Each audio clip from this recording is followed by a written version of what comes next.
Harut و ماروت کا قصہ۔ حضرت ادریس علیہ السلام کے زمانے میں انسان بہت بد عمل ہو گئے تھے۔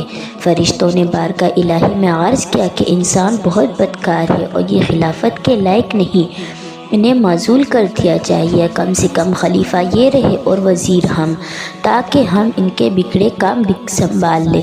رب تعالیٰ کا ارشاد ہوا کہ ان کو غصہ اور شہوت دے دیا گیا ہے جس سے زیادہ گناہ کرتا ہے، اگر یہ چیز تم کو ملے تم بھی گناہ کرنے لگو گے۔ فرشتے بولے مولا کریم، ہم تو گناہ کے پاس بھی نہ جائے خواہ کتنا ہی غصہ اور شہوت ہو۔ حکم ربی ہوا کہ اچھا، تم اپنے جماعت میں اعلیٰ درجے کے پرہیزگار فرشتے چن لو اور ان کو غصہ اور شہوت دے دیتے ہیں، پھر امتحان ہو جائے گا۔ چنانچہ ہاروت و ماروت جو بڑے عبادت گزار فرشتے تھے انتخاب میں آ گئے۔ حق تعالیٰ نے ان کو یہ چیزیں یعنی غصہ اور شہوت دے کر شہر بابل میں اتار دیا اور فرمایا کہ تم قاضی بن کے لوگوں کا فیصلہ کیا کرو اور روزانہ اسم اعظم کے ذریعے شام کو آسمان پر آ جایا کرو۔ یہ دونوں 1 مہینے تک ایسے ہی آتے جاتے رہے۔ اتنے عرصے میں ان کے عدل و انصاف کا عام چرچا ہو گیا اور بہت مقدمے ان کے پاس آنے لگے۔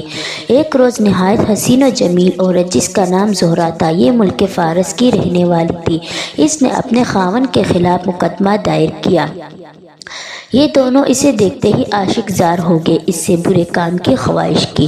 اس نے کہا میرا دین کچھ اور تمہارا دین کچھ اور اختلافات ہوتے ہوئے یہ نہیں ہو سکتا۔ نیز میرا شوہر بہت غیرت مند ہے، اگر اسے خبر لگ گئی تو مجھے قتل کر دے گا، لہٰذا پہلے تو آپ میرے بت کو سجدہ کرو اور پھر میرے شوہر کو قتل کرو، پھر میں تمہاری اور تم میرے۔ انہوں نے انکار کر دیا۔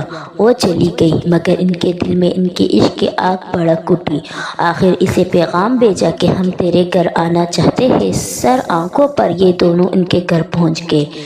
اس نے اپنے آپ کو آراستہ کیا اور ان سے بولی کہ یا تو آپ مجھے اسم اعظم سکھا دیں، یا بت کو سجدہ کرے، یا شوہر کو قتل کرے، یا شراب پی لے۔ انہوں نے سوچا کہ اسم اعظم اسرار الہی ہے، اس کو ظاہر کرنا بہت ظلم ہے، بت پرستی کرنا شرک ہے اور قتل حق العباد، لاؤ شراب پی لے۔ چنانچہ شراب پی لی۔ جب شراب پی کر مست ہو گئے، زہرہ نے ان سے بت کو سجدہ بھی کروا لیا، اپنے شوہر کو قتل بھی اور اسم اعظم بھی پوچھ لیا۔ زہرہ تو اسم اعظم پڑھ کر صورت بدل کر آسمان پر پہنچ گئی۔ حق تعالیٰ نے ان کی روح کو زہرہ کے ستارے سے متصل کیا اور ان کی شکل زہرہ ستارہ کی طرح ہو گئی۔ جب ان کا نشہ اترا تو یہ اسم اعظم بھول چکے تھے اور اپنے کیے پر نادام و شرمندہ تھے۔ حق تعالیٰ نے فرشتوں سے فرمایا انسان میری تجلی سے دور رہتا ہے۔ یہ دونوں شام کو حاضر بارگاہ ہوتے ہوئے پھر بھی شہوت سے مغلوب ہو کر سب کچھ کر بیٹھے۔ اگر انسان سے گناہ سرزد ہوں تو کیا تعجب۔ تمام فرشتے اپنے خطا کا اقرار کیا اور زمین والوں پر بجائے لعن طعن کرنے کے لیے ان کے لیے مغفرت کی دعا کرنے لگے۔ پھر یہ دونوں حضرت ادریس علیہ السلام کی بارگاہ میں حاضر ہوئے اور شفاعت کی طالب ہوئے۔ آپ نے ان کے حق میں دعائے مغفرت کی۔ بہت روز کے بعد حکم الہی آیا کہ ان کو اختیار دیا جائے کہ یہ تو دنیاوی عذاب قبول کر لے یا آخرت کا۔ حضرت ادریس علیہ السلام نے ان کو حکم الہی پہنچایا۔ انہوں نے عرض کیا کہ یا نبی اللہ، دنیا کا عذاب فانی اور آخرت کا عذاب ابدالآباد تک باقی رہے گا، ہم دنیاوی عذاب منظور کرتے ہیں۔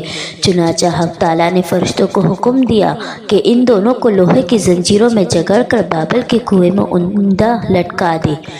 اس کنویں میں آگ بھڑک رہی ہے اور یہ لٹکے ہوئے ہیں۔ فرشتے باری باری سے ہر وقت ان کو کوڑے مارتے ہیں۔